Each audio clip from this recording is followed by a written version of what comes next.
এই হলো deadline communications private limited. আপনারা দেখছেন এক্সপ্রেস নিউজ, খবর নেয় খবর দেয়।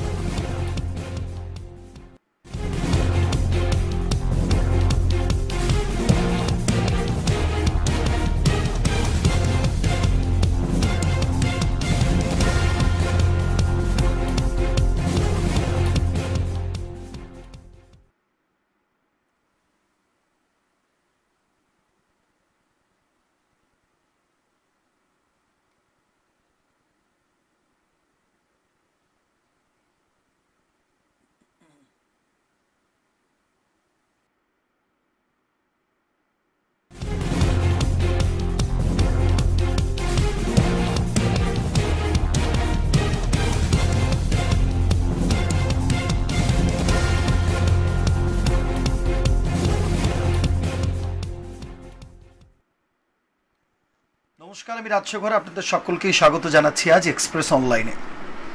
আজকের এক্সপ্রেস অনলাইনে আমরা এমন একটা বিষয়কে আপনাদের কাছে তুলে ধরব যা আমাদের দৈনন্দিন জীবনযাপনের আমরা সবসময় দেখে থাকি। আমরা কি দেখে থাকি না, আমরা দুটো ছবি দেখে থাকি। এক, আপনার বাড়িতে যে পোষ্যটি, তাকে আপনি যথেষ্ট আদর যত্ন করেন, স্নেহ করেন, সে অসুস্থ হলে আপনিও অসুস্থ হয়ে পড়েন, তার দিকে সময় মতো সঠিকভাবে আপনি নজর দেন। কিন্তু ঠিক আপনার বাড়ির দরজার বাইরে যে সারমেয়, যে পথ কুকুরগুলো ঘুরে বেড়ায়, এদিক ওদিক যত্রতত্র হৈ হৈ করে বেড়ায়, তাদের দিকে কিন্তু আপনি নজর দেন না, বরং আপনার বাড়ির সামনে এলে আপনি তাদের ধা ধা করে তাড়িয়ে দেন। যদিও এই ছবিটা সবার ক্ষেত্রে সমান নয়, আপনার ক্ষেত্রে একরকম হলে আমার ক্ষেত্রে আরেক রকম। যদিও সময়ের সঙ্গে সঙ্গে দিন যত এগিয়েছে, মানুষের চিন্তা ভাবনা মানসিকতার বদল হলেও সামগ্রিকভাবে এবং সার্বিকভাবে কিন্তু এই ভাবনার, এই মানসিকতার বদল করা যায়নি। আজ আমরা সেই সমস্ত সারমেয়দের কথা বলবো। আজ আমার সঙ্গে স্টুডিওতে যিনি, তিনি হলেন তার সারা দিন ভরের যা কাজকর্ম রয়েছে তার অধিকাংশ সময়, বছরের 365 দিনের 24x7, যার চিন্তায়, চেতনায়, ভাবনায় সবসময় একটাই, যে পথের ওই পশুগুলো কি করছে। আমি বলছি পশু, তার কাছে হলো যে তারা হলো বন্ধু, যে আমার বন্ধুরা কি করছে। আজ আমার সঙ্গে রয়েছেন দক্ষিণবঙ্গের অত্যন্ত সুপরিচিত পশুপ্রেমী অবন্তিকা শ্যাম রায় চৌধুরী। দিদি, আপনাকে স্বাগত জানাচ্ছি স্টুডিওতে এবং অনেক অনেক শুভেচ্ছা জানাই যে আমাদের আমন্ত্রণে স্টুডিওতে সময় দেওয়ার জন্য। আজকে আমাদের অনুষ্ঠান সারমেয়দের সাথে। আমরা আজকে সামগ্রিকভাবে বিভিন্ন কথা আপনাদের সামনে তুলে ধরব। দিদি, আমি প্রথমেই যে কথাতে আজকে আসতে চাইছি, যে একটা সময় পর্যন্ত এই ছবিটা ছিল, আমি যে কথাটা দিয়ে শুরু করলাম, কিন্তু দিন যত এগিয়েছে সময়ের সঙ্গে সঙ্গে কিন্তু অনেকগুলো ভাবনা বদলেছে। এখন কিন্তু আমরা দেখি যে রাস্তায় নেমে বহু মানুষ পথকুকুরদের স্নেহ করেন, তাদের কাছে খাবার পৌঁছে দেন, অনেকে আবার গাড়ি দাঁড় করিয়ে হোটেল থেকে কিনে এনে খাবার দাবার দেন। এই ছবিটা আমরা দেখতে পাচ্ছি।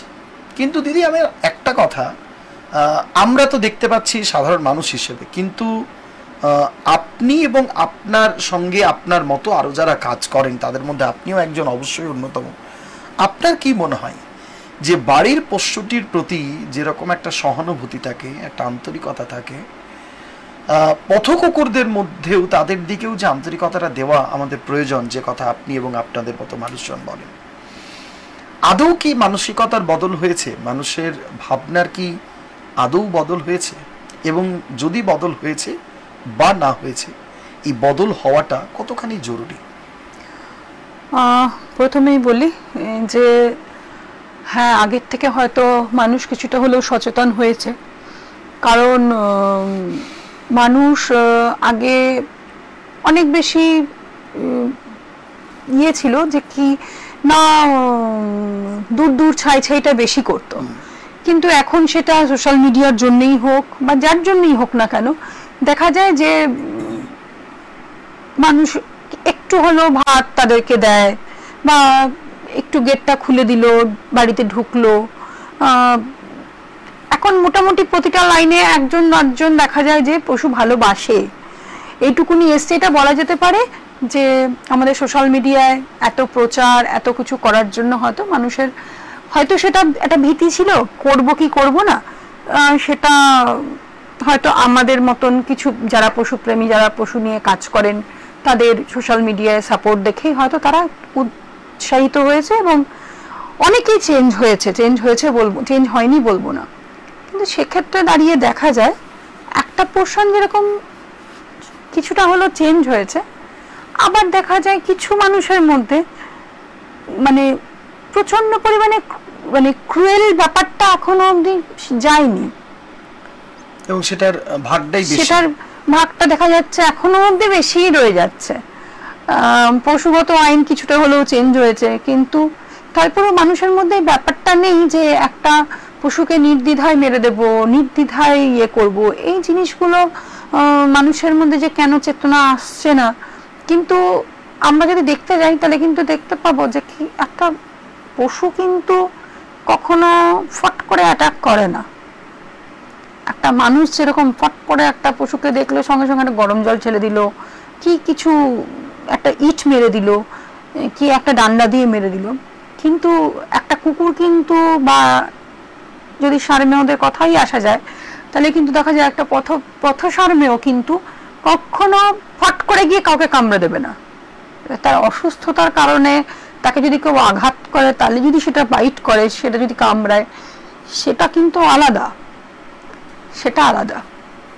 সেই জন্যে আমার মতে বলে যে খুব যে চেঞ্জ হয়েছে তা নয়, কিন্তু হ্যাঁ age থেকে হয়তো কিঞ্চিত হলেও মানুষের মনে অ্যাওয়ারনেস এসেছে, কিছুটা হলেও এসেছে, কিন্তু একটু বেশি আসলে পরে একটু বেশি ভালো মানে ভালো হয়। যখন আমরা সচেতনতার কথা বলছি, যখন আমরা মানসিকতা বদলের কথা বলছি, আমরা দেখি যে আমাদের সামাজিকভাবে প্রচুর সমাজসেবী সংস্থা কাজ করে, বিভিন্ন এনজিও কাজ করে, এবং আপনি নিজেও সুচেতনা ফাউন্ডেশনের আপনি সম্পাদিকা, আপনি নিজেও দীর্ঘ সময় ধরে সহযোদ্ধা হিসেবে কাজ করছেন, এবং আপনাদের এই বিষয়ের উপরে আমরা জানি যে জেলায় জেলায় বিভিন্ন সংস্থা কাজ করে।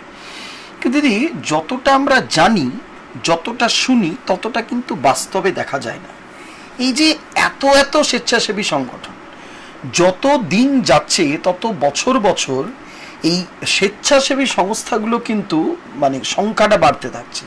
স্বেচ্ছাসেবী সংস্থা এখন কিন্তু মানে হাতে গুনে শেষ করা যাবে না। তা আমার প্রশ্নটা হচ্ছে দিদি, যে যখন এই বিষয়টা এতখানি ইম্পর্টেন্ট, এবং কতখানি ইম্পর্টেন্ট আমি আপনার কাছ থেকে শুনতে চাইবো, একটু পরে আমরা আসবো সেই বিষয়ে। এই এত এত স্বেচ্ছাসেবী সংস্থা, তারা এই ধরনের একটা সেন্সিটিভ একটা সাবজেক্ট এই দিকে নজর দেয় না কেন? এত কিছু করছে, অধিকাংশ আমি সারা বছরই দেখছি বস্ত্র বিতরণ চলছে, চক্ষুছানি অপারেশন চলছে, হেলথ চেক আপ ক্যাম্প চলছে, রক্তদান চলছে, কিছু না কিছু চলছে, বলছে গাছ লাগান প্রাণ বাঁচান, কিন্তু ওই স্বেচ্ছাসেবী সংস্থাগুলি 5টার বেশি গাছ লাগাচ্ছে না, এমন বহু সংস্থা আমি জানি। কিন্তু এই ধরনের একটা সেন্সিটিভ একটা বিষয়, এবং যারাও কিন্তু আমাদের সমাজকে এগিয়ে নিয়ে যাওয়ার ক্ষেত্রে, সমাজের ভারসাম্য রক্ষার ক্ষেত্রে তারাও কিন্তু একটা বড় ফ্যাক্টর, কিন্তু তাদের মধ্যে এইটাকে নিয়ে খুব বেশি হেলদোল কেন দেখছি না? মানুষের মধ্যে সচেতনতা ব্যাপারটা যদি দেখতে যাই, তাহলে আমি শিক্ষিত লোককে দিয়েই বলছি, আপনি একটা শিক্ষিত এলিট পাড়ায় যান আর একটা বস্তিতে যান, দুটো দেখবেন পুরোপুরি আলাদা। একটা এলিট সোসাইটিতে, সব জায়গায় বলছি না, একটা এলিট সোসাইটিতে বেশিরভাগ জায়গাতেই দেখা যায় যে কুকুরকে খেতে দেব না, ফ্ল্যাটের ভেতরে কুকুর ঢুকতে দেব না, কুকুরকে ওখান থেকে সরিয়ে দাও। কিন্তু আপনি একটা বস্তিতে যান, দেখবেন ওরা একসঙ্গে যদি খায়, এতটুকু হলেও ভাত ওদের জন্য রাখে। এটাই হলো মেন্টালিটি ফ্যাক্টর, ঠিক আছে? এটা মানুষের টাকা থাকলে এগুলো হয় না, মানুষের মধ্যে একটা মনুষ্যত্ব বোধ থাকা চাই। কারণ এটা মানুষকে তো আপনি বলে বোঝাতে পারবেন না যে একটা কুকুর মাছিগুলোকে মেরে দেয়, কলেরা, টাইফয়েড, বিভিন্ন রোগ বাহক হলো কুকুর।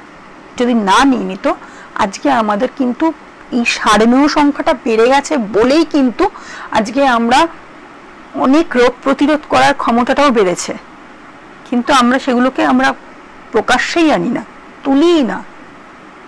বিভিন্ন জায়গায় দেখা যাচ্ছে, কিছু আগের বছরও, এবছরের ইয়েতে আগের বছরই অন্ডালে কুকুরগুলোকে মেরে দিল, এবছরের ফার্স্টে কুকুরগুলোকে কুয়ায় ফেলে মেরে দিল, ঠিক আছে? শাবকগুলোকে।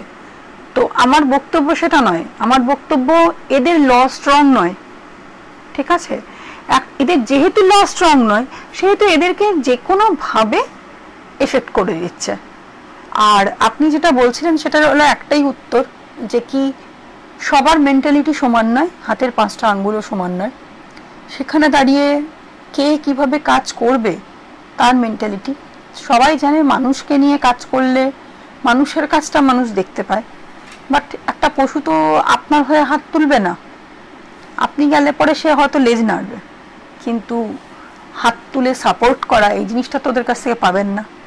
সুতরাং যারা পশু নিয়ে কাজ করে তাদের সংখ্যাটা অনেক কম, এবং সত্যি কথা বলতে মানুষ নিয়ে যারা কাজ করে তারা হয়তো, সবাইকে বলবো না, অনেকেই আছে মানুষ নিয়েও কাজ করে, পশু নিয়েও কাজ করে, আমরাও যেরকম, কিন্তু পশু নিয়ে কাজ করার লোক খুব কম, এটা ঠিক। আপনি কি একটা সারমেয় রাস্তায় যখন নামছেন ও কি লেজ লাড়লে আপনি কি বুঝতে পারেন সে কি বলতে চাইছে? অবশ্যই বুঝতে পারি। বিশেষত এটা কি করে হলো? না, এটা কি করে হলো না, ব্যক্তিগতভাবে মনে করি এটা একটা খুব অসাধ্য সাধন। না, ব্যাপারটা হলো সেটা নয়। ব্যাপারটা হলো আমি যেহেতু দুর্গাপুরের বুকে 5 বছরের উপরে খাবার খাওয়াই, এবারে অনেকটা রেডিয়াস জুড়েই খাওয়াই। কতটা জুড়ে দিদি? মোটামুটি যদি কিলোমিটার দেখেন তাহলে 30 কিলোমিটারের উপরে প্রতিদিন, এভরিডে। একবেলা না দুবেলা? একবেলা, সকাল দিকটা। আমার গাড়ি 10টা জুড়ে আপনি মোটামুটি আমার এজন, বিজন ফাঁড়ি, এজন ফাঁড়ি এগুলো পুরো করে আমার হস্টেল এভিনিউ, বেনাচিতির কিছুটা অংশ করে নিয়ে একদম টানা চলে যায় হলো আমাদের হেলথ ওয়ার্ল্ডের পেছন থেকে, health world, junction mall, PNB, সুয়াট্ট মল, কোর্ট। কত কুকুর খাওয়া দাওয়া করে প্রতিদিন? 300 থেকে 320। এটা কি প্রতিদিন 365 দিন? এভরিডে। বৃষ্টি হলে, বৃষ্টি হলো, বাদলা হোক, যাই হোক। ইভেন এর মধ্যে যেটা হয়েছে ভেরি রিসেন্টলি, যেটা হয়েছে যে খুব বৃষ্টি হলো, এর মধ্যে কটা দিন প্রচন্ড বৃষ্টি হলো, ব্যারেজে জল ছাড়ছিল, বিচ্ছিরি অবস্থা হয়ে গেছিল, দুর্গাপুর প্লাবন ইয়েতেও হয়েছিল, রেড অ্যালার্ট করেছিল। আমার গাড়ি বেরোতে একটু দেরি হয়েছে, তার কারণ হলো বৃষ্টির মধ্যে গাড়ি, টোটোটা বেরোতে পারছিল না খাবার নিয়ে। তো টোটোটা বেরিয়ে প্রথমে বিজন ফাঁড়ি চলে গেছে, কারণ ওদিক থেকে তাহলে শুরু করবে একটা দিক। হঠাৎ দেখলাম আমার বাড়ির সামনে 6টা কুকুর এসে লেজ নাড়ছে। আমি বললাম, কিরে তোরা এখানে চলে এসছিস? সঙ্গে সঙ্গে আমি টোটোওয়ালাকে, মানে ওরা হস্টেল এভিনিউর মোড়ে, ওদের টাইম হয়ে গিয়েছে 11টায়, ওরা খায় 11:15টার মধ্যে, সেখানে সেদিনকে 11:30 হয়ে গেছে, কেন যায়নি? আমি বাধ্য হলাম আমার টোটোওয়ালাকে ফোন করতে, তুমি ওদের খাবার দিয়ে যাওনি? বলছে, না দিদি, আজকে তো বিজন দিয়ে শুরু করেছি, বিজন এজন করে তারপরে আমি ওদের খাইয়ে দিক দিয়ে বেরোবো। আমি বললাম, দেখো চলে এসছে তো বাড়ির সামনে, ওই রকম বৃষ্টি মাথায় নিয়ে চলে এসছে যে খাবার পাইনি। তো খুব ভালো করে জানি বাড়ির সামনেগুলো আপনি বলছেন টোটো, আর এই যে এতটা পুরোটা টোটোটাতে খাওয়ানো হয়, মানে এই 30 কিলোমিটার জুড়ে পুরো প্রতিদিন খাওয়ানো হয়। কি খাওয়ান মোটামুটি তাদের? ভাত থাকে, মুসুরির ডাল থাকে, চিড়ে থাকে, আর মাংস থাকে। মানে এটা কি প্রতিদিন না এক এক দিন এক এক রকম থাকে? না, এভরিডে এটা থাকে। এবারে চিড়ে, মাংস, ভাত, চাল আর মুসুর ডাল। এবারে যেদিনকে মাংস হয়তো কম পড়ে গেল, তার সঙ্গে ডিম অ্যাটাচ হয়ে যায়। আচ্ছা, এই যে টোটোতে করে যাচ্ছে এই মানুষগুলো গিয়ে খেতে দিচ্ছে কুকুরদের, আমাদের বাকেট আছে, বাকেটে করে যাচ্ছে, প্রতিদিন রান্না বান্না হচ্ছে, এত এত খাবার, এই এত অর্থ যোগান কি আপনার ব্যক্তিগতভাবে? দেখুন, না সেটা বলবো না, মানুষ অবশ্যই এগিয়ে আসে, মানুষের তাদের সাহায্য আছে বলে হয়তো আজকে আমরা খাওয়াতে পারছি। আমাদের প্রত্যেকেই আমরা মানে লিখে দিই, আমরা সোশ্যাল মিডিয়াতে লিখে দিই যে আপনার যেরকম সামর্থ্য আপনি সেভাবে করুন। তো হয়তো পুরোটা আসে না, আমাদের মেম্বাররা মেম্বারশিপ দিয়ে সব দিয়ে চালাতে হয়, কারণ বুঝতেই তো পারছেন এটা 320টা খাবার, তাদের একটা, তারপরে সব খাওয়ালে তো হয় না, তাদের মেডিসিন দেওয়া, তাদের ভ্যাকসিন করা, তাদের স্টেরিলাইজেশন করা, বন্ধাত্মকরণ না করলে পরে প্রতিটা পাড়াতেই কুকুর বাড়তে থাকবে, বিশেষত আমরা যাদের খাওয়াই। আচ্ছা দিদি, এই প্রতিদিন নিয়মিত এত কুকুর বেড়ে যাওয়ার কারণটা কোথায়? মানে আমরা দেখুন যখন ছোট ছিলাম তখনও দেখেছি, এখনো দেখছি, কিন্তু যত বাড়ছে, মানে দেখুন যত দিন যাচ্ছে, এই সম্প্রতি উচ্ছেদ অভিযান হয়েছে বলে তাই, তাছাড়া সর্বত্র কিন্তু চারিদিকে এই যে স্টলগুলো রাস্তার উপরে প্রচুর সংখ্যায় বেড়ে গিয়েছে, এবং যেখানেই দাঁড়িয়ে কিছু না কিছু খাচ্ছি, একটা কুকুর না একসঙ্গে 10টা কুকুর তারা জিভ বার করে দাঁড়িয়ে আছে। এটা কিন্তু মানুষের কাছে একটা, আমি জানি না আপনি কি বলবেন, এটা কিন্তু একদিকে দৃশ্য দূষণও, আবার উল্টো দিকে নিশ্চয়ই তাদের ক্ষুধার প্রয়োজন, আবার মানুষ কিন্তু প্রচণ্ড বিরক্তও হচ্ছে, এবং সর্বত্র প্রচুর কুকুর। এই এতখানি, এটা আমি বলছেন তার কারণ এটা একটা প্রকৃতির ভারসাম্য রক্ষারও কিন্তু একটা জায়গা, কিন্তু এতখানি কুকুরের সংখ্যা বেড়ে যাওয়ার কারণটা কি? দেখুন, আমি একজন পশুপ্রেমী বলে তো এরকম নয় যে কি তাদেরও তো দেখবার, মানে দেখুন যত কুকুর বাড়বে, পশু নয়, যত কুকুর বাড়বে তত ক্রুয়েলিটি বাড়বে, মানুষের মনে তত ক্ষোভ বাড়বে।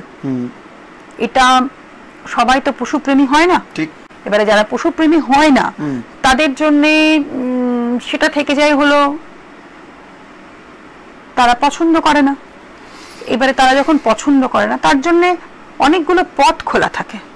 যেখানে কোনো প্রবলেম রয়েছে সেখানে গিয়ে আমাদের উচিত হলো ভ্যাকসিন করানো, আমাদের উচিত হলো সে যন্ত্রটাতে স্টেরিলাইজেশন করানো। কুকুরকে যদি বন্ধ্যাত্বকরণ করিয়ে দেওয়া হয় তাহলে কুকুর বাচ্চাটি দেবে না। একটা কুকুর বছরে 16টা মতন বাচ্চা দেয়, তো একটা কুকুর যদি 16টা বাচ্চার মধ্যে যদি 5টা বাচ্চাও বেঁচে থাকে, তাহলেই ভাবুন না একটা পাড়ায় কতগুলো বাচ্চা হয়ে গেল, বেড়ে গেল, তা ক্রুয়েলিটি তো বাড়বেই। তা আমার মনে হয় যে প্রশাসন আমাদের তাহলে উপায় যে বন্ধ্যাত্বকরণ করতে হবে, বন্ধ্যাত্বকরণ যদি করানো হয়, আপনারা করেন? হ্যাঁ, অবশ্যই করি। যখন যেরকম ভাবে আমাদের কাছে ফান্ড আসে, মানে যেরকম ভাবে আমরা ডোনেশন আসে, তার উপরে আমরা বন্ধ্যাত্বকরণ অপারেশন গুলো করিয়ে দিই। বেশ। এক্ষেত্রে আপনারা প্রশাসনের সহযোগিতা কতটুকু পান? সরকারি ভাবে সহযোগিতা? দেখুন, সরকারি ভাবে আমরা সেরকম হয়তো কোনো সহযোগিতা পাই না, তবে প্রশাসনিক, মানে পুলিশ প্রশাসন, পুলিশের তরফ থেকে আমরা সত্যি কথা, মানে যদি মনে বলি তাহলে পুলিশের তরফ থেকে আমাদের কোনো ক্রুয়েলিটি হোক বা কোনো সময় খাবারের দরকার হলো, তারা কিন্তু আমাদের চারিদিক থেকেই সবাই, অনেকেই আমাদেরকে সাহায্যের হাত বাড়িয়ে দেন। এটা বলবো না, সাহায্যের হাত বাড়িয়ে দেন। তা না হলে হয়তো এত বড় একটা কর্মকাণ্ড চালানোটাও আমাদের পক্ষে ইয়ে হতো।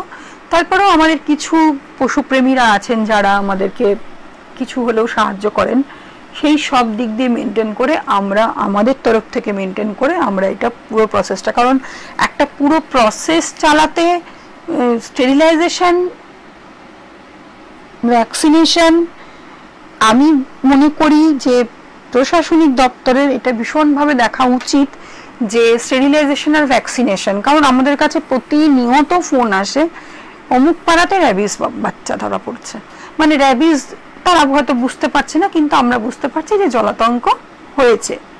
এই জলাতঙ্ক পাগল বলে এবার তাকে ঢিল মেরে, ইট মেরে মারবে, সেটা আবার অন্য কাউকে গিয়ে কামড়াবে। হ্যাঁ, সেটা দৃষ্টিকটুও লাগে, মানে দৃষ্টি নন্দন ব্যাপারটা তো নয়, সেটা খুব হার্ট মানে হৃদয় ব্যাপার। একটা কুকুরকে পিটিয়ে মারছে, কিন্তু ব্যাপারটা হলো আমরা যদি একটু এগিয়ে আসি, কিছু নয়, একটা র্যাবিস ভ্যাকসিনের দাম হয়তো 400 টাকা, 10টা 400 কি 500 টাকা 10টা লোককে, 10টা কুকুরকে দেওয়া যায়। দিয়ে দিলে পরে কিন্তু তারা এই রোগটার হাত থেকে রক্ষা পায়। আমরা চাইবো যে প্রত্যেকের তরফ থেকেই, আমি চাই যে সব পশুপ্রেমীরাই হয়তো একই বলবে যে কি র্যাবিস ভ্যাকসিন, বা এখন অনেক ধরনের রোগ হয়, 5টা রোগ হয়, আর ডিস্টেম্পার বা পার্ভোটা বেশি হয় আমাদের পশুদের। ডিস্টেম্পার আর পার্ভো এটা বেশি হয়, পার্ভো আর ডিস্টেম্পার। বর্ষাকালে তো, বর্ষাকাল থেকে শুরু হয়। আবার ঠিক নাম বলছেন, পার্ভো আর ডিস্টেম্পার, এই দুটোর ফলে মানে কুকুরদের মধ্যে কি ধরনের লক্ষণ? পার্ভো হলে পরে বেশিরভাগ ধরনের প্রচন্ড পরিমাণে পায়খানা হয়। আচ্ছা, চুন সাদা পায়খানাও হয়, অনেক সময় প্রচন্ড দুর্গন্ধ থাকে পটিতে। আর পার্ভো বেশিরভাগটাই মানে বাচ্চাদের ধরে যাওয়ার চান্সেস সব থেকে বেশি থাকে। সব রকমের, হ্যাঁ, সব মানে বাচ্চা মানে কি সারমেয় শাবকদের, ওদের ধরে যাওয়াটা বেশি থাকে। আর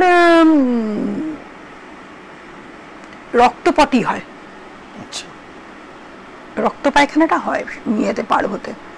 তো পার্বত যদি প্রথম থেকে ট্রিটমেন্ট করা যায়, একদিন বা দুদিনের থেকে যদি ট্রিটমেন্টটা ধরা যায়, পার্বতে কিন্তু পশুকে বাঁচানো যায়। আচ্ছা দিদি, যখন রোগের কথা হচ্ছে, আমরা স্বাভাবিকভাবে দুর্গাপূর্ণে আমরা সর্বত্র প্রায় দেখতে পাই যে প্রচুর কুকুর রাস্তার মধ্যে ঘুরে বেড়ায়, তাদের ঘাড়ের জায়গাতে একটা ঘায়ের মতো হয়ে যায়, এবং সেই ঘাটা দেখতে দেখতে দেখতে দেখতে অনেক সময় অনেকটা অংশ জুড়ে হয়ে যায়, কখনো কখনো কানের কাছে হয়ে যায়। আমরা রাস্তা দিয়ে যাচ্ছি, একটা কুকুর বসে আছে, তার দিকে তাকাতে আমাদের খারাপ লাগছে, কখনো দেখা যায় যে সেখান থেকে দুর্গন্ধ ছড়াচ্ছে। এক্ষেত্রে উপায়টা কি, এবং প্রথমত জানতে চাইছি এটা হয় কি কারণে? বেশিরভাগ কুকুরগুলোই হয় হলো এটা মেটিং সিজন, মানে ওদের যখন মিলনের সময়টা আসে, এই মেটিং সিজনটা হলো বর্ষাকাল টাইমটাতে। এখন এটা হয় এই বর্ষাকালে টাইমটাতে আপনার এই সারমেয়দের, বিশেষত পুরুষ সারমেয়দের, এদের মিটিং সিজনটাতে ওকে মানে একটা কুকুর আরেকটা কুকুরকে ঘাড় ধরে নাড়িয়ে দেয়। আচ্ছা, এতে কি হয়, এই যে ক্ষতটা তৈরি হলো, এই ক্ষতটা বাড়তে বাড়তে বাড়তে বাড়তে, এটাই মূল কারণ। আচ্ছা, মারপিট করে ওরা ঘাড়টা ধরে নেয় প্রথমে। আচ্ছা, এইটা হলো বেশিরভাগটা আপনি দেখতে পাবেন এই সময়টাতে, জুন, জুলাই, অগাস্ট, সেপ্টেম্বর, এই 4টে মাস দেখবেন বেশিরভাগ কুকুরের ঘাড় নেই, অথবা মাথা নেই, অথবা পেছনে প্রচন্ড বড় গর্ত।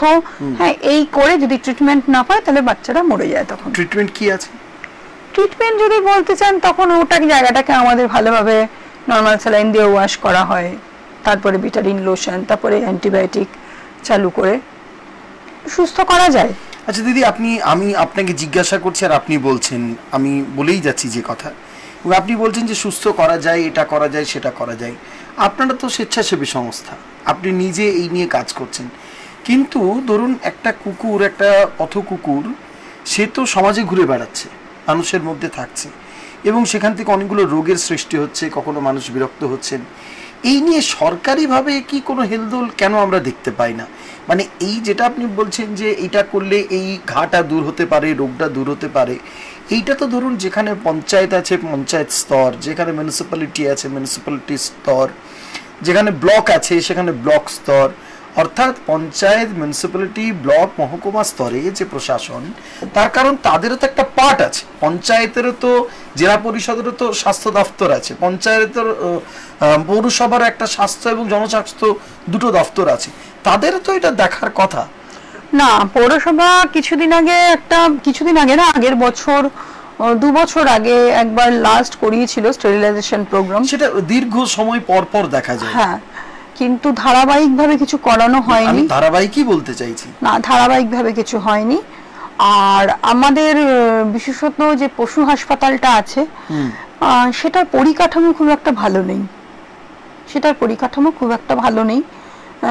তারপরেও কি শনিবার দিন, রোববার দিন যদি হয়, শনিবার দিন দুপুর 1টা অবধি, তারপরেও শনিবার কোনো হলিডেজ পড়ে গেলে সেটা হয় না, সেখানে ছুটি থাকে। সেখানে তো আপনাকে নিয়ে যেতে হবে পশুকে, তবে না আপনি নিয়ে যাবেন। আমাদের কোনো শেল্টার নেই এবং কোনো ইনিশিয়েটিভ নেই। আমরা দিয়েছি, অনেকবারই দিয়েছি, কিন্তু সেরকম ভাবে কোনো ইনিশিয়েটিভ নিয়ে কোনো শেল্টার পাইনি যে সে পশুটাকে তুলে নিয়ে আসবো, তুলে নিয়ে এসে করবো, সেরকম কোনো তার কোনো সুনির্দিষ্ট জায়গা নেই। দুর্গাপুরে আছে 2-3টে, ওই আমরা সেখানেই তুলে নিয়ে যাই, একটাতে বা দুটোতে, ওখানেই তুলে নিয়ে গিয়ে রাখি। দিদি, এমনিতে যত দিন যাচ্ছে, একটা সময় শিল্প ছিল, তারপর শিক্ষা হলো, তারপর স্বাস্থ্য। আজকে যখন স্বাস্থ্য নগরী হিসেবে আসানসোল, দুর্গাপুর শিল্পাঞ্চলকে চিহ্নিত করা হচ্ছে, তখন পশুদের চিকিৎসার এখানে নতুন করে বা আধুনিকভাবে বা অত্যাধুনিকভাবে নতুন কি কিছু আপনারা দেখতে পাচ্ছেন যে এইটা পশু চিকিৎসার জন্য একটা নতুন করে একটা জায়গা তৈরি করা হলো, যেখানে আপনারা যারা বাইরে কাজ করছেন, আপনারা বা যার বাড়ির যে পোষ্য কুকুরটি, তার যদি কোনো ধরনের কোনো রোগ হয়, না, আমাদের এখানে ভীষণ পরিমাণে প্রয়োজন, যেটা এখানে কোথায় কোথায় হাসপাতাল আছে, আর তার পরিস্থিতি এখন কি রকম? এখানে তো হাসপাতাল সরকারিভাবে কিছু নেই। হাসপাতাল সরকারি যেটা আছে বেনাচির পাঁচমাথার মোড়ে আছে, সেটা দীর্ঘ সময় ধরেই আছে। বাদবাকি শেল্টার যেটা আছে, শেল্টার আমার দেখা শেল্টার আছে হলো একটা শেল্টার যেটা মেনকা গান্ধী ম্যাম দিয়েছেন, আশ্রয় ফর অ্যানিমেল, সেটাতে প্রচুর কাজ হয়, কাজ হয় না বলবো না, ভালো কাজ হয়। আরেকটা আরণ্যক, ওটা নতুন, একদমই নতুন। সেটা কোথায়? সেটা যতদূর সম্ভব আমি শুনেছি যে ইয়েতে হয়েছে,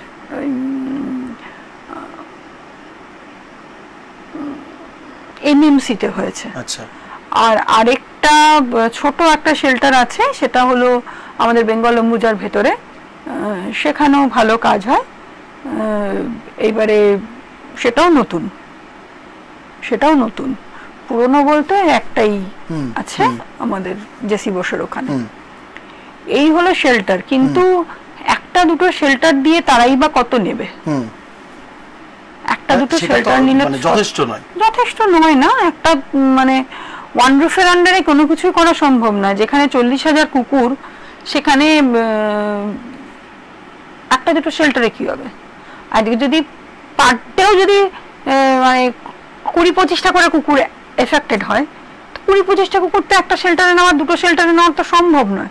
একটা শেল্টারে কত মানে ইয়ে থাকে। আপনারা যদি দিনে দুটো কুকুরও যদি অসুস্থ হয়, তাহলে আপনাদের কাছে উপায়টা কি? আমাদের উপায় হলো আমরা রাস্তাতেই করি, আমরা মেইনলি রাস্তাতে করি, স্পট ট্রিটমেন্ট করি। ডাক্তারবাবুর সঙ্গে কনসাল্ট করে আমরা স্পট ট্রিটমেন্ট করে নিই। কিন্তু যেটা আমি যখন দেখি তার পা বাদ দিতে হবে, বা যখন দেখি তার কেমো চলাতে হবে, তখন আমরা শেল্টারের সঙ্গে কন্ট্যাক্ট করতে বাধ্য হই যে এটাকে তুলতে হবে। আমি হয়তো 2-1 দিন রাস্তায় রেখে ওষুধপত্র দিলাম, তারপরে আমি শেল্টারে তুলে দিই। এরকম ভাবেই কাজ করতে হয়, কিছু করার নেই। আপনি তো বিভিন্ন জায়গা আমাদের দেশের ঘোরেন, তো পার্থক্যটা কোথায়? যদি সেটা বলতে হয় তাহলে বলতে হবে, আমি 3 বছর আগে লিভার ট্রান্সপ্লান্টের জন্য গেছিলাম দিল্লি। তো সেখানে আমি দেখেছি কুকুররা কিছু জায়গাতে, আমি সবটা পুরোটা বলতে পারবো না, কিছু জায়গাটা দেখলাম ওয়েল মেনটেন্ড। রাস্তার কুকুর জামা কাপড় পরে, অবশ্য আমরাও পরাই, শীতকালে আমরাও রাস্তার কুকুরদের জামা কাপড় পরাই, কারণ দুর্গাপুরে যথেষ্ট ঠান্ডা পড়ে, এবং তাদেরকে শুধু পরাই না, তাদেরকে আবার খুলেও দিই। আচ্ছা। তাদেরকে আমরা আবার যখন বর্ষা নেমে যায় তখন আমরা তাদেরকে আবার খুলে দিই।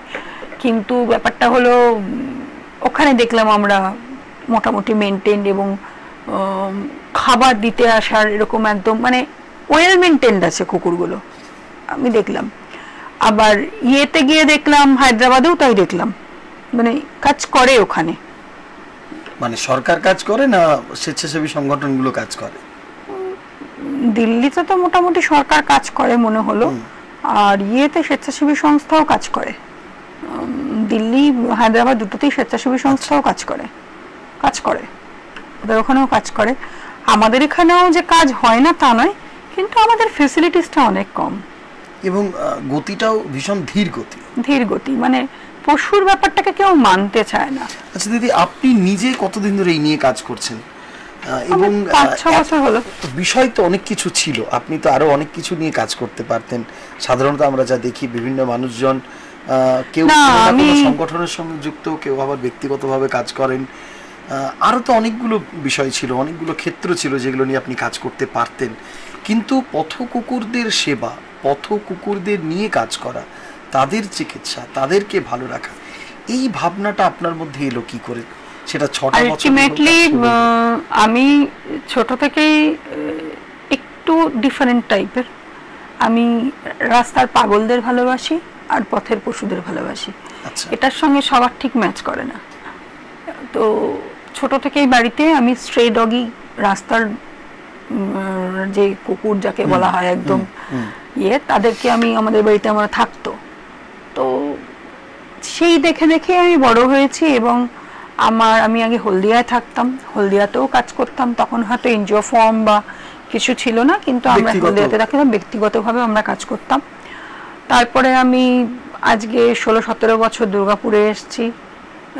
তারপরেও নিজেরাই কাজ করতাম, করতে করতে করতে করতে দেখলাম যে একটা এনজিও ফর্ম না করলে পরে আমরা সমষ্টিগতভাবে কাজ করতে পারছি না, তাই জন্য একটা এনজিও ফর্ম করে। না আমি বলছি এনজিওর কথাতে আসছে, আমি বলছি যে আপনি যে কথা বলছেন ঠিক আছে, কিন্তু বাড়ির যে পরিবার, হ্যাঁ পরিবারের তো আমার বাবা, আমার ছোটবেলা থেকে আমাদের ভিতরে টেরিয়ার ছিল, ফক্স টেরিয়ার ছিল ল্যাপি বলে।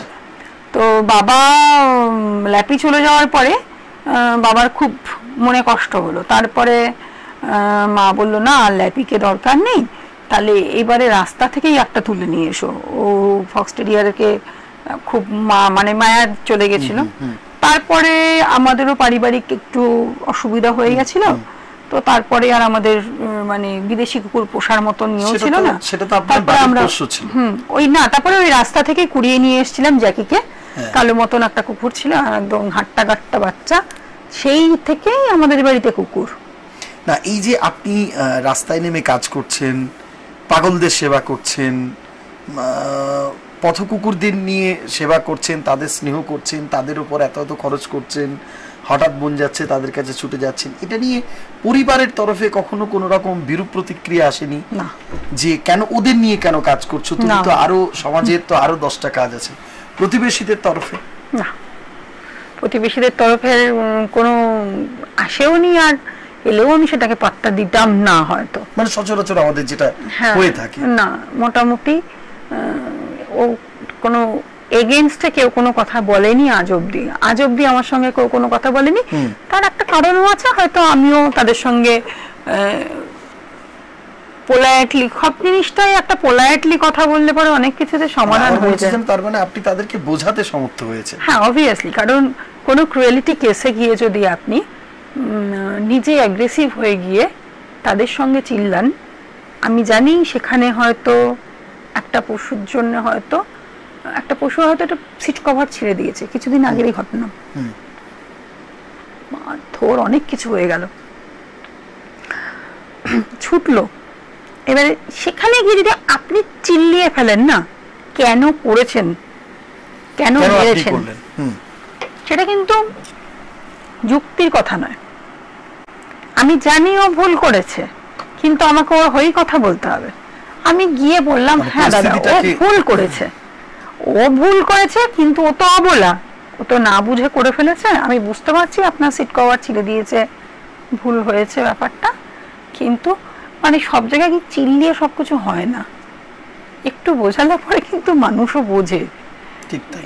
মানে সব সময় গিয়ে আমি সব জায়গায় গিয়ে গলা ফাটাবো, সেটাতে সব কিছুতে হয় কি, মানে কোনো জায়গায় মাথায় হাত বুলিয়েও তো কাজ হয়, ঠিক মাথায় ভালোভাবে বোঝালে পরেও মানুষ কিছুটা হলেও বোঝে নিশ্চয়ই।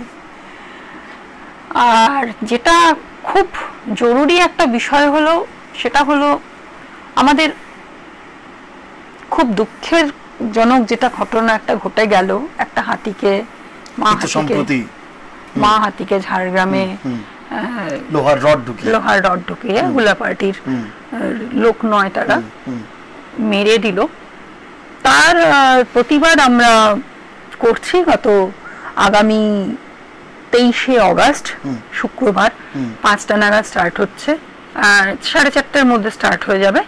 4টা থেকে টাইম আছে, 4:30টার মধ্যে স্টার্ট হয়ে যাবে। আপনি তো পশুদের নিয়ে কাজ করেন, সর্বোপরি আপনি একজন মানুষ, আপনার একটা মন আছে। আমি একটা কথা বুঝতে পারি না, আমার আজকে এটা আপনার অনুভবটা আমার একটু জানতে ইচ্ছে করছে। মানুষ তো মানুষই, তারও একটা ভাবনা আছে, তার একটা সুপ্ত বাসনা আছে, তার একটা মন আছে, তারও চিন্তা আছে, তার পরিবারকে সে ভালোবাসে, তার পাশের জিনিসগুলোকে সে ভালোবাসে। মানুষ এর মধ্যে এত কি করে নির্মম হতে পারে? যেভাবে হাতিটাকে মারা হলো, এবং নির্মমের পরেও এরপরে আর যদি কোনো বাংলা ভাষা আছে বলে আমার কিন্তু জানা নেই, অকথ্যভাবে, মানে এটা কেন মানুষের মধ্যে এখনো অবধি এই যে এত রাগ, এত বিদ্বেষ, এই ধরনের একটা নীচ মানসিকতা? আমরা এটাই বুঝতে পারলাম না যে কি হুলা পার্টি ছাড়া একটা হাতি আনট্রেন্ড লোক ছাড়া, ট্রেন্ড লোক ছাড়া আনট্রেন্ড লোককে দিয়ে তাড়ানোটা হলো কেন? এটা একটা বিশাল কোশ্চেন। ঠিক, সেটা তো ডিএফওর জবাব দেওয়া উচিত। ডিএফও রেঞ্জার কোথায় ছিল? তাড়ানোর আরো অনেক পদ্ধতি আছে। তাড়ানো, হুলাপাটি আগুন জ্বালায় বর্ষার মুখে দিয়ে তার সামনে দিয়ে ছুড়ে দেয়, যাতে হাতিটার ওখানে গিয়ে দেখালে পরে মানে সামনে পড়ে গেলে পরে আগুনটা, সেটা তো ওরা রেডিয়াসটা জানে কোন রেডিয়াসে ছুটবে বা কোন রেডিয়াসে আগুনটা দেখালে পরে হাতি চলে যাবে। সেটা যারা ট্রেন তারা বোঝে এবং পার্শ্ববর্তী গ্রামের লোকজনও কিন্তু বোঝে এটা অনেকটাই। কিন্তু এটা তো আনট্রেন লোকদের দিয়ে করানো হয়েছে, এটা তো হুলাপাটি ছিল না, তাহলে কি করে সম্ভব হলো এটা? আমি বলছি যারাই বা করেছে আসলে কাজটা করতে হয়তো চাইনি, আমি বলবো না ইচ্ছাকৃত করেছে সেটাও বলবো না, বা ইচ্ছাকৃত করেনি সেটাও বলবো না, হয়তো এমন ভাবে মেরেছে সেটা লেগে গেছে হাতিটার গায়ে। এবারে সেটা তো জানে না বলেই করেছে, ছুড়েছে, তাহলে আমি যেটা জানি না সেটা আমি কেন করতে যাব? তাতে কি হলো, হাতিটা মেনলি একটা দিন বেঁচে ছিল, তারপরের দিন মারা গেল। হাতিটা পোস্টমর্টমে দেখা গেল সেটা প্রেগনেন্ট হাতি। হাতি 13 বছর অন্তর বাচ্চা দেয়, একটা মা হাতি 13 বছর অন্তর বাচ্চা দেয়, তাহলে 12-13 বছরে যে হাতিটা বাচ্চা দেয় তার তো এই মানে এইটাই তার হয়তো প্রথম বাচ্চা বা এটা তার দ্বিতীয় বাচ্চা। তার জীবদ্দশায় কটা বাচ্চা দিতে হয়? মানে বাচ্চা নিয়েই তো নির্মমের থেকেও নির্মম। একটা দিন যখন হাতিটা বেঁচে ছিল তার মানে তার বাচ্চাটাও বেঁচে ছিল, মানে দুটো প্রাণ গেল একসাথে। তাদের এগেইনস্টে আমাদের অবভিয়াসলি আমরা সবাই মিলে, যত পশুপ্রেমী আছি সবাই মিলে আমরা তার প্রতিবাদ জানাই। কি আপনাদের দাবি কি? দাবি হলো দোষীর শাস্তিটা আমরা চাই, 1 নম্বর। 2 নম্বর হলো এই যে ধান ক্ষেতের পাশ দিয়ে এই যে রেখে দেয় কারেন্টের তারগুলো, তাতে হাতি খেতে এলে পরে মরে, প্রচুর বিদ্যুৎ পৃষ্ঠ হয়ে হাতি মরে, প্রচুর। ঠিক আছে, সারা বছরই সংবাদ মাধ্যমে হাতি তাড়িয়ে দাও, দরকার নেই দেশে হাতির, কোনো পশু রাখতে হবে না, শুধু মানুষের যোগ্য হোক। আর যদি পশুর যোগ্য হয়, যদি সেটা মানুষ পশু দুজনেই থাকবে সেখানে, তবে তাকে তার পশুর যোগ্যতম জায়গা করে তুলতে হবে। আমাদের এটাই সবার একটাই ভয়। তাহলে আটকাবে কি করে? কোনোভাবেই তো আটকানো যাচ্ছে না, তো এইজন্য যে এটা কোনোভাবেই আটকানো যাচ্ছে না। বিঘার পর বিঘা ধান নষ্ট হয়ে যাচ্ছে, বাড়িতে তারা অ্যাটাক করে দিচ্ছে, তাহলে এখন উপায়টা কি? খাবার পাচ্ছে না, নিশ্চয় খাবার না পাওয়ার ফলেই তো তারা সেখানে পৌঁছচ্ছে বাড়িতে। এই যে বাঁকুড়াতে যে খাবারগুলো দেওয়া হচ্ছে, তাই জন্য হাতিগুলো চুপচাপ আছে। বাঁকুড়ায় তো এখন মোটামুটি একটু চুপচাপ আছে, তা না হলে তো দেখা যায় মানে বাঁকুড়াতে আমাদের যে স্টাফরা আছে তারা বলে খুব রিসেন্টলি দলমার দাতালদেরও খুব একটা দেখছি না হইছে, আসছে না। তার কারণ হলো যদি খাবার প্রপারলি পায় তাহলে কেন তারা যাবে? তাদের খাবারের অভাব হচ্ছে, মানে জঙ্গলে থেকে খাবারের অভাব। হ্যাঁ, জঙ্গলে কলা গাছটা, কলা বাগান যদি জঙ্গলে তৈরি করা হয় তাহলে তারা খাওয়ার নেবে। আমরা নিজেরা দেখে এসেছি জলদাপাড়ায় যেটা বাচ্চা দিয়েছে হাতি, বাচ্চা কখনো ছাড়ে না হাতি। আমাকে মাহুদ বলল যে এই এখন বাচ্চা নিয়ে যাবে, পিলখানায় যাবে, বাচ্চা রেস্ট নেবে, তারপরে ওই বাচ্চা পেটের তলা দিয়ে হেঁটে হেঁটে যাবে, আর মা হাতি যাবে গাছ আনতে, কলা গাছ আনতে, কলা বাগানে যাব আমরা। নর্মালি যাবে না হাতি, বাচ্চা ছেড়ে ওরা কোথাও যায় না, কারণ একটা বাচ্চা ওরা 12-13 বছর বাদে একটা বাচ্চা পায়। তো বাচ্চা প্রত্যেকটা, আপনি বলুন না মাতৃকোষ থেকে বাচ্চা নিয়ে নেওয়াটা এটা কোনো প্রত্যেকের কাছেই বাচ্চাটা একটা ফ্যাক্টর করে। সেখানে দাঁড়িয়ে কিভাবে একটা বাচ্চা সমেত একটা হাতিকে মেরে দিল? এটা আমাদের মূল উদ্দেশ্য মিছিলটার এটাই যে আমাদের কোনো নারী পুরুষ কারোরই অসম্মান করাটা উচিত নয়। সেখানে দাঁড়িয়ে একটা মা হাতিকে এইভাবে মেরে দিল, এটার একটা প্রতিবাদ হওয়া ভীষণভাবে প্রয়োজন। এবং আমি একা নই, আমি বারংবার বলছি, আমরা যত পশুপ্রেমী সংস্থা আছি, যত পশুপ্রেমী সংস্থা ছাড়াও যারা পশুপ্রেমী আছে, আমরা তাদের কাছে বারংবার বলছি 23শে অগাস্ট বিকেল 4টের সময় বেনাচিতি 5 মাথার মোড়ে চলে আসুন এবং আপনারা আমাদের সঙ্গে যোগ দিন। সবাই থাকবে সেখানে, কোনো এনজিও নয়, কোনো কিচ্ছু নয়, কোনো তকমা নয়, সবাই থাকবো হলো প্রত্যেকে। আমরা যাচ্ছি হলো হাতিটার জন্য। আপনারা সরকারের কাছে কোনো ডেমনস্ট্রেশন দিচ্ছেন না? হ্যাঁ, আমরা পাঠিয়েছি, আমরা পিটিশন পাঠিয়েছি, পিটিশন সাইন করে, কি মনে হয় যে আপনার খুব পিটিশন সাইন করে পাঠিয়েওছি। আপনার কি মনে হয় যে খুব ফ্রুটফুল হবে? কি যে হবে আমরা নিজেরাও জানি না। একটা মানুষ মারা গেলে যে ধরনের আন্দোলনের ঝড় ওঠে, একটা পশু মারা গেলে কেন এই ধরনের আন্দোলনের ঝড়টা কোথায়? আমি এটাই দেখলাম যে একটা মানুষ মারা গেল, তাকে নিয়ে সত্যি কথাই খুব দুঃখের, ভীষণ দুঃখের এবং ভীষণ লজ্জার আমাদের কাছে যে একজন ডাক্তার এরকম ভাবে মারা গেল। আমরা সেদিনকে সেটাও আমাদের মধ্যে থাকবে, সেটাও আছে আমাদের ব্যানারটা এইভাবেই তৈরি। জীবন আলটিমেটলি জীবন।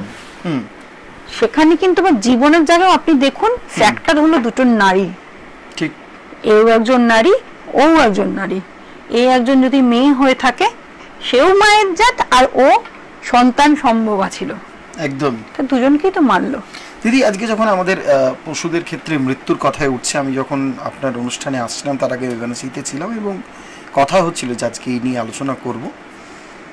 একটা প্রশ্ন একজন মানুষের, একটা খুব গুরুত্বপূর্ণ বিষয়, তার বক্তব্য হচ্ছে যে যে ব্যস্ততম এলাকার ওপর দিয়ে জাতীয় সড়ক চলে গিয়েছে, সেই জাতীয় সড়কের ওপর দিয়ে গরু, কুকুর এবং মোষের নিত্য যাতায়াত। আর গ্রামাঞ্চলের ক্ষেত্রে দেখা যায় যে ছাগলের পরিমাণটা অনেক বেশি করে, প্রচুর পরিমাণ ছাগল, মুরগি এবং ভেড়া। এখন যদিও যত দিন যাচ্ছে ভেড়ার পরিমাণটা কমেছে। দিদি, এইটাকে রোখার উপায়টা কি আছে? যদিও আমি এই বিষয়ে আপনাকে মাঝখানে একটা সংযুক্ত করে দিই, আমরা যারা, আমাদের মতন মানুষজন যারা আমরা জাতীয় সড়কের পার্শ্ববর্তী এলাকায় থাকি, যারা সেখানে দিনের পর দিন দীর্ঘ সময় ধরে গরু প্রতিপালন করেন, মোষ প্রতিপালন করেন, আমরা তাদেরকে বলেছি, কিন্তু তারা কোনো কথা শোনেন না। এটাও কিন্তু একটা অভিযোগ, সর্বস্তরের মানুষের অভিযোগ। কারণ আমরা প্রতিনিয়ত দেখি, আজকে হয়তো কিছুক্ষণ পরেই দেখব যে তারা গরুগুলোকে রাস্তার উপরে ছেড়ে দেয় এবং গরুরা নিজেদের মতোই, মোষরা যেতে থাকে এবং যিনি থাকেন কর্তা, তিনি একদম পিছন পিছন বা দূরে দূরে চলতে থাকেন। এইটাকে দিদি আটকানোর উপায় কি আছে? না, আমরা যখন মৃত্যু, আজকেও আমি রাস্তায় আস্তে আস্তে দেখলাম যে একটা কুকুর মরে পড়ে আছে। তো আপনি নিজেও দেখছেন, গাড়ি নিয়ে যাচ্ছেন। আজকে হাই রোডে দেখলাম, আমি এই নেক্সা শোরুমের অপোজিটেই দেখলাম, আমি মেন গেট ব্রিজের নিচে দেখলাম একটা কুকুর মরে পড়ে আছে। মেন গেট ব্রিজ থেকে একটুখানি আগে না, আমি মেন গেট ব্রিজের ওখানেই দেখলাম, একদম যে উপর দিয়ে ডিএসপি কারখানা চলে যাচ্ছে, ওখানেই দেখলাম একটা কুকুর মরে পড়ে আছে। ওই জায়গাটাতেই নেক্সা শোরুম, যেটা নেক্সা শোরুমের ওখানটাতে দেখলাম রাস্তার এই ফুটের বাদিক করে দেখলাম। আবার নিয়মিত গরুও মারা যায়। এইটাকে দিদি, এটাকে আটকানোর উপায় চলে যাচ্ছে না, এটাকে আটকানোর উপায় হলো, এত হই হই করছে আপনি আমি, অথচ একটা গরু মরে যাচ্ছে। এটার জন্য তো দেখুন, মান আর হুঁশ বলে মানুষের মধ্যে নেই। তা না হলে পরে একটা পশুকে, আমার বাড়িতেই আছে একটা গরু, সকালবেলা ছেড়ে দেয় দুধটা দুয়ে, আর রাতের বেলা ঢোকে কিনা তাও সন্দেহ নেই, আবার সকালবেলা হলো ওকে ঢুকিয়ে নিচ্ছে, দুধটা দোয়াচ্ছে, ছেড়ে দিচ্ছে, মানে শুধু প্রয়োজনে তাদের রাখছে। আমরা একটা এডিপিসির থেকে আমরা একটা প্রোগ্রাম করেছিলাম বছর 3-4 আগে, এই চাষিপাড়াতে, চাষিপাড়া নয় তো, এই যে গান্ধী মোড়ের ইয়েতে, যেটাতে খাটালরা, অনেকগুলো খাটাল আছে, ওই পোর্শনটাতে। তো আমরা সেখানে গিয়ে বলেছিলাম যে এরকম ভাবে আপনারা মোষ ছেড়ে দেবেন না রাস্তার মধ্যে। প্রথমত কথা হলো, ডিএসপি এরিয়াতে মোষ ছেড়ে দেওয়াটা বিশাল সামাজিক অস্থিরতা। আমরা অর্ধেক দিন ফোন আসে, রাস্তায় ট্রাফিক থেকে ফোন আসে, দিদি রাস্তায় মোষ অ্যাক্সিডেন্ট হয়েছে, রাস্তায় মোষ অ্যাক্সিডেন্ট হয়ে পড়ে রয়েছে, রাস্তায় গরু অ্যাক্সিডেন্ট হয়ে পড়ে রয়েছে। এদিকে আমাদের এখানে কোনো গোশালা সেভাবে নেই, এখানে কোনো রকমের নেই। এবার আপনি বলুন, একটা যদি ছোট শেল্টার হয়, সেটা লার্জ অ্যানিমেল নিতে পারবে না, লার্জ অ্যানিমেল নেবে কোথায়? তাহলে কোথায় নেব? এটা গোশালা কোথায়? এইটা তো একটা সামাজিক অস্থিরতা তৈরি করছে। এবারে দেখুন, এবারে হিংসা, বিবাদ, মারামারি, কিছুটা গ্রিন বিয়ে করিডোর, ওই ক্যাটেল করিডোর কিছুটা করেছিল এনএইচ, কিছুটা দেখবেন ক্যাটেল করিডোর করা আছে, ক্যাটেল করিডোর ভেঙে দিচ্ছে লোকে। না, সে তো মাঝখানের যে গ্রিলগুলো সেগুলোই তো তুলে নিয়ে চলে যাচ্ছে। ওটাই তো দেখবেন না, দেখবেন পানাগড় যেতে গেলে পরে ক্যাটেল করিডোর করা আছে বাঁদিকে, হ্যাঁ দেখবেন রাস্তার সাইড দিয়ে ক্যাটেল করিডোর করা আছে, যেখান দিয়ে গরুগুলো পারাতে পারবে না। কিন্তু সেই ক্যাটেল করিডোরটাতে পুরোটা দরকার, ক্যাটেল করিডোর পুরোটা দরকার, যাতে কোনো গরু কোনো জায়গা থেকে, যেখানে যেসব জায়গাগুলো খাটাল যেগুলোতে আছে সেই সব জায়গাগুলোতে ক্যাটেল করিডোর না করলে পরে ওটা এনএইচ কে করতে হয়। আমি বলছি দিদি এইটা সবটাই যে এনএইচ করবে এমনটা তো নয়, যার গরু তিনিও তো খোঁজ নেবেন, যিনি রাস্তায় সকালবেলাতে বেরিয়ে আপনারা জানেনই না, আপনি মোষ অ্যাক্সিডেন্ট হয়ে গেল পিয়ালা কালীবাড়ির সামনে, মোষ অ্যাক্সিডেন্ট হয়ে গেল, আমি জায়গা ধরে বলে দিচ্ছি, যখন মালিককে ডাকা হলো তখন মালিক এলো না, ঠিক আছে, মালিককে খুঁজে পাওয়া যাচ্ছে না, হঠাৎ একজন এসে দেখে গেল, না হঠাৎ একজন এসে দেখে গেল যে মোষটা মনে হয় না বাঁচবে বলে, ঠিক আছে, যেই না আমরা যখন তুলতে যাওয়া হলো তখন মোষের মালিক চলে এলো, তুলতে দেওয়া হবে পরের দিন, ঠিক আছে, রাত্রিবেলা, তখন না ব্যাপারটা হলো হা বাবু আমার এটা কি হবে, তো তোমার মোষ তুমি এখন চলে এলে, একটা মোষের দাম বলুন কত, তোমার মোষ তুমি এখন চলে এলে, সারাদিনে তো তুমি মোষটাকে দেখতে এলে না, তুমি সারাদিনে মোষটাকে দেখতে এলে না, তারপরে কিছুদিন আগেই আমাদেরই এক মানে মোষটা মারা গেলে তার ক্ষতিপূরণ চাই, মোষটা মারা যায়নি তো, আমি বলছি মারা গেলে ক্ষতিপূরণ চাই, আমরা তো দেখি দিদি যে রাস্তা অবরোধ, বিবাদ, হিংসা, এরকম এই ধরনের পরিবেশ পরিস্থিতি তৈরি। যে আমাদের গান্ধী মোড়ের ওখানে যেখানে মেলা ময়দানটা ছিল আর কি, যেখানে এগুলো হয় গান্ধী মোড় মেলা ময়দানের ওখানটাতে একটা মোষ পড়েছিল, বহুদিন ট্রিটমেন্টের পরে মোষটা মারা গেল, ট্রিটমেন্টে একটা কেউ আসেনি, ওই একটি ছেলে পশুপ্রেমী সে এসে পুরো ট্রিটমেন্টটার দায়িত্ব নিয়ে খরচ করে গেছে, মালিক এসে ঘুরে চলে গেছে, যখনই দেখেছে আর বাঁচবে না তাহলে আর পয়সা খরচ করে লাভ নেই। এইবারে এইগুলো তো প্রশাসন থেকে পুরোপুরি করে খুব কড়া স্টেপ না নিলে পরে, যেরকম ভাবে দোকানগুলো উচ্ছেদ হচ্ছে কড়া স্টেপ নিয়ে, সেরকম কড়া স্টেপ নিয়ে এখানে খাটাল করা যাবে না। আপনি খুব ভালো করে একটুখানি ভেবে দেখুন, যদি আপনি ভেতরের রাস্তা দিয়ে মিশন হসপিটাল যান, মেন রোডটা দিয়ে এটা ক্রস করলে পরে আপনি বিধাননগর ক্রস করে যাচ্ছেন মিশনের দিকে দেখবেন, তখন দেখবেন ডান হাতের খাটালটা দেখতে হবে না। আপনি যদি গোপাল মাঠ থেকে ক্রস করে আপনি যদি ভিড়িঙ্গি পর্যন্ত আসেন, তাহলে গ্যামনের ওখানে যেভাবে গরুগুলো রাস্তার উপর দিয়ে যাচ্ছে, এতে তো দুর্ঘটনা তো ঘটেই, আর যে কোনো সময় আরো বড় দুর্ঘটনা ঘটতে পারে। এই নিয়ে তো আমরা তো বহু দুর্ঘটনা দেখেছি, তাকে কেন্দ্র করে প্রচুর অশান্তি দেখেছি, যেখানে আমরা বলতে পারি কি একটা কুকুরকে শেল্টার দেওয়া সম্ভব হয় না, রাস্তার মধ্যে পড়ে রইলো, ঠিক আছে, গরুকে কি করে দেবে? এইবারে গরুর তো মালিকানা আছে, আমি যদি ধরে নিই ষাঁড়, ঠিক আছে, তোমার ষাঁড়টা যখন একটা গরুর যখন একটা প্রেগনেন্ট হচ্ছে তখন তুমি ষাঁড়টাকে নিয়ে চলে আসছো, তারপরে যেই না তোমার কাজটা মিটে গেল তুমি ষাঁড়টাকে ছেড়ে দিলে।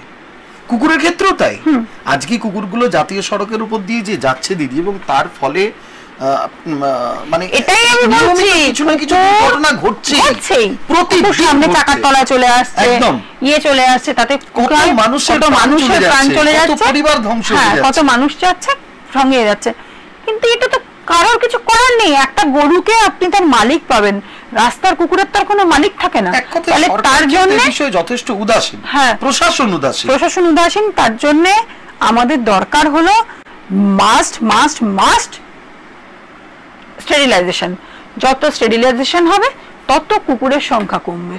এখনো অব্দি যদি হাল ধরা যায় তাহলে কিন্তু নির্বীজীকরণটাই একমাত্র সব দিক দিয়ে পথ, যে কুকুর যদি না বাড়ে তাহলে কুকুরকে যদি ভ্যাকসিন করানো হয় তাহলে জলাতঙ্কও কমবে আমাদের দেশ থেকে, আর আপনার অ্যাক্সিডেন্টের হারও অনেক কমবে। দিদি আজকে আমাদের হাতে আর একদম সময় নেই, আমরা অনুষ্ঠানটা শেষ করব। অনুষ্ঠান শেষ করার আগে যারা সারমেয়দের নিয়ে যারা কাজ করছেন নিয়মিত, যারা পশুদের নিয়ে নিয়মিত কাজ করছেন এবং কাজ করার মতো ভাবনা চিন্তা করছেন এবং কাজ করে চলেছেন দীর্ঘ সময় ধরে, তাদের উদ্দেশ্যে একজন পশুপ্রেমী হিসেবে আপনার কি বার্তা থাকবে? আমার বার্তা থাকবে, সবাই কাজ করে, প্রচুর কাজ করে, এবং যারা পশু নিয়ে কাজ করে তারা সত্যি অক্লান্ত কাজ করে, কাউকে ছোট করব না, প্রত্যেকে কাজ করুক। যদি কোনো সময় কোনোভাবে কোনো দরকারে লাগি অবশ্যই পাশে থাকবো, এবং আমাদের সুচেতনা ফাউন্ডেশন লাভ অ্যান্ড কেয়ার বলে একটা সংস্থাও আছে, তো আমি এটাই বলবো যে কাজ করতে গেলে পরে একা কাজ করলে হবে না, কাজ করতে গেলে পরে সবাইকে একটু সংঘবদ্ধভাবে কাজ করলে পরে মনে হয় কাজটা সুষ্ঠুভাবে করা যায়। সবার একসঙ্গে থাকলে পরে অবশ্যই সেটা সুস্থতা বজায় থাকে। খুব ভালো কথা। ব্যক্তিগত স্তরে হোক কিংবা সংঘবদ্ধভাবে যে সমস্ত স্বেচ্ছাসেবী সংগঠনগুলো, প্রত্যেকে অন্তত এবার একটু এগিয়ে আসুন, সময় হয়েছে। এবং প্রত্যেকটি ক্ষেত্রে আমরা একটা কথা বলি যে সরকার দেখছে না, প্রশাসন দেখছে না। সবসময় যে প্রশাসন দেখবে এমনটা নয়, আবার প্রশাসন যে একেবারে হালকা হয়ে বসে থাকবে, তারা কোনো নজর দেবে না, এমনটাও নয়। সারমেয়দের স্বার্থে শুধু নয়, আপনার মনের, আপনার মানসিকতাকে উন্নত করার স্বার্থে এবার অন্তত একটু এগিয়ে আসুন। এবং তার চেয়েও বড়, যারা এই নিয়ে কাজ করছে নিয়মিত 365 দিন, তাদের সঙ্গে একটু হাতে হাত মেলা, তাহলেই হয়তো প্রকৃত সমাজ গঠনের যে বার্তা, সেই বার্তাকে আমরা আগামী দিনে আর অনেকটা পথে এগিয়ে নিয়ে যেতে পারবো। আমার সঙ্গে আজকের এই অনুষ্ঠানে এতক্ষণ ধরে ছিলেন এক্সপ্রেস অনলাইনে সুচেতনা ফাউন্ডেশনের সম্পাদিকা, তার পাশাপাশি দক্ষিণবঙ্গের অন্যতম আপনাদের প্রিয় পশুপ্রেমী অবন্তিকা শ্যামরাই চৌধুরী। দিদি, আপনাকে অনেক অনেক শুভেচ্ছা জানাই আজকে স্টুডিওতে থাকার জন্য। আজকের মতো এক্সপ্রেস অনলাইন সারমেয়দের সাথে আমরা এখানে শেষ করছি। সকলেই ভালো থাকবেন এবং অপরকে ভালো রাখবেন। নমস্কার।